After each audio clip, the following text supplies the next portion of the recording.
Good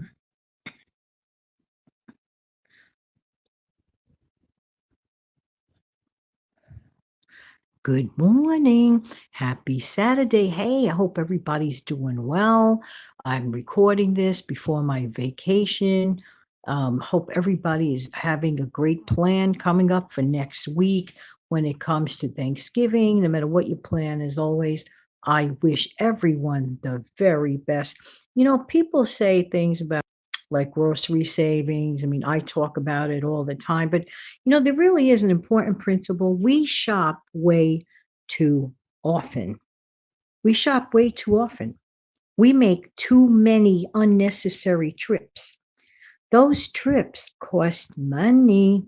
Yeah, yeah, yeah. Unless you walk to the grocery store from where you live, which is a great thing to do. You have your little wagon, walk back and forth, costs you zero as far as gas, etc. You are wasting time if you do it very often. But if that's your thing to help get you out and moving out and about and seeing people and whatever, that's great.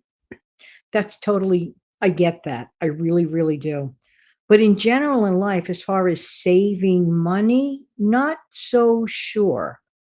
Because, first of all, unless you buy absolutely everything that you bring home has been on sale that you got for a reduced price. And of course, the bird clock. I don't plan this, it always seems to happen. By the way, in real time, it's actually quite late at night. So if I sound a little, tired, it's a long day.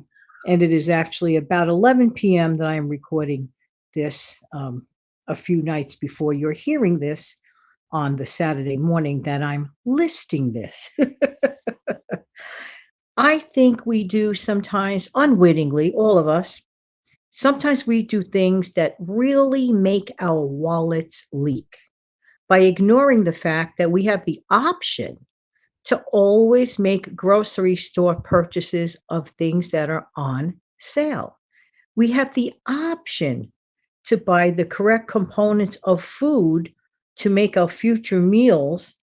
We have the option because we know what our hopefully know what our families like to eat or actually like make that funny face like face. So if you get a lot of faces on certain things, is it really worth it? You have to ask yourself that question. You know what I'm saying?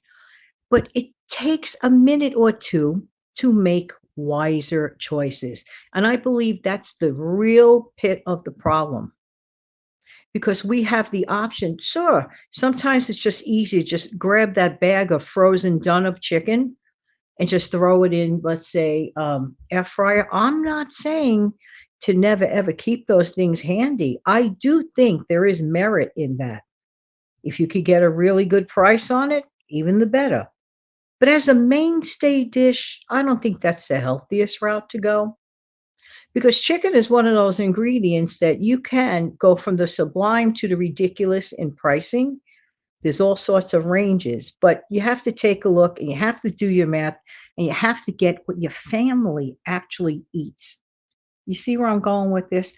But honestly, making too many frequent trips to the grocery store, not by foot, but by using gas, I question like the validity of that.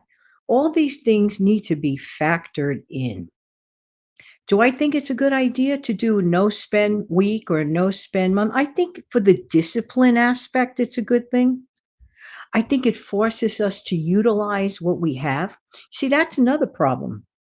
Many of us think, well, we don't have enough, we couldn't do it. You should consider after the holiday season is over, just for fun, and I really mean it, just to see how long can you go without having to make a grocery haul. Or maybe you might consider that before the terrible, terrible weather sets in. It's just a thought. Can you live eating from your current pantry for 1 week? Can you get by on 2 weeks? People say, well, why do we do this? Well, actually, it slows down your rate of spending. You could carry over that money. You see where I'm going with this? Or you could apply it to other things. And yes, my throat's a little hoarse from being a long day. Excuse me. Thank you. So, How many of you out there do no spend days when you go to the grocery store? Just wondering. You could start small too. No spend weekends. But Jan, what's the point? I'll tell you the point. The point is the discipline, the not knee jerk reaction. All of us at some point might have been caught up with certain things in our life, maybe through stress or whatever the reason. I'm not sure of the reason. It's always different, where we get so used to making ourselves feel temporarily better for a minute by shopping. Hmm. And then when the bill comes in, that's another story for some people. You know where I'm going with that? And I always say it, January still comes, January always comes. Okay. But as far as, let's go back to the grocery store for a minute. I mean, if you can recognize your pantry at home as your living and breathing miniature version of a grocery store, that's wonderful. Keep things in categories, keep things neatly so you could go in at a moment's glance, get what you need, and notice what is gone and needs to be replaced. So if we keep our pantries in a mishmash, excuse me, if we keep our pantries in a mishmash, it's going to be chaotic trying to find that very thing that we thought we needed. And then we buy two or three more of them. Meantime, we have three or four of them hiding somewhere else. You just expended funds where it doesn't have to be. See, that's not good, in my honest, because you could have spent it elsewhere, or you could have saved it elsewhere. All right.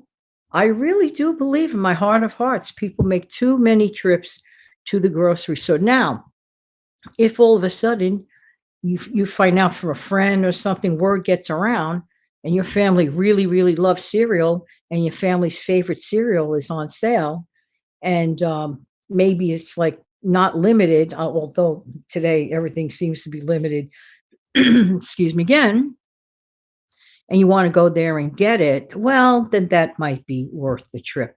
Like you might have just missed that sale by a matter of a day or so. I get that. But always shop for the things that your family likes. Always shop for the things that your family uses. Don't just say, oh, wow, that's on sale. What a great deal. And you bring it home. Your family's looking at you like, huh? Another nice thing to do, since we live in a wonderful age of technology, and it does come in handy, call your family. Take a picture of that grocery item, send it over. Say, do you like this? Let me know now. People might look at it and say, it's on, you might say it's on sale. And maybe the family reacts to, well, we tried it and we like it or whatever. So therefore, I mean, use that trick, make a phone call. Even if you're not on a video chat, make a phone call and ask.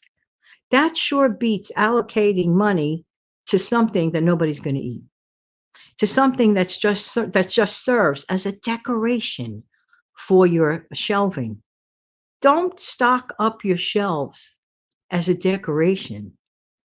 Okay? Stock up your shelves as the go-to place. It's snowing out, you don't feel like going to the grocery store, who cares? Go shopping in your own home. It doesn't have to even be snowing out. It just has to be, it makes more sense in many, many cases to not shop as frequently. But when you are there, get the best possible values buying those sale items of foods and groceries that your family actually uses. To me, those are the key factors. Getting the things that your family loves, uses, needs, and at a great price, and stock up. This is where it pays to not go shopping so frequently, but get a bunch of the things you need at the best price. You could go shopping, for example, once a month. I do once a month hauls. I'm totally okay with it. But I sit down and I plan, plan, plan, and plan some more. So for me to take that little bit of time, it could be anywhere from 15 minutes to an hour for me to plan for 1 month of groceries. For me, it consolidates my efforts. I'm always going to order the stuff I like. Why would I buy things I don't like? Does that even make logical sense? Not really. See, I happen to love that Happy Belly instant coffee. And recently, now get a load of this. Recently, the decaf was on sale for $2.87. But how did I remember about this? Because last November, it went on sale at the same time. So, of course, I bought a number of those. $2.87 is sure worth it. Some people spend way more than that on one cup of outside coffee. When I think of all the cups of coffees I get from one jar, you bet I did. This is how it works: a little bit of planning, a little bit of logic, and a lot of common sense. Just saying, just saying. Thank you so much for being here. I'm wishing everybody well and a wonderful upcoming Thanksgiving week. Everyone take good care. Have an amazing day.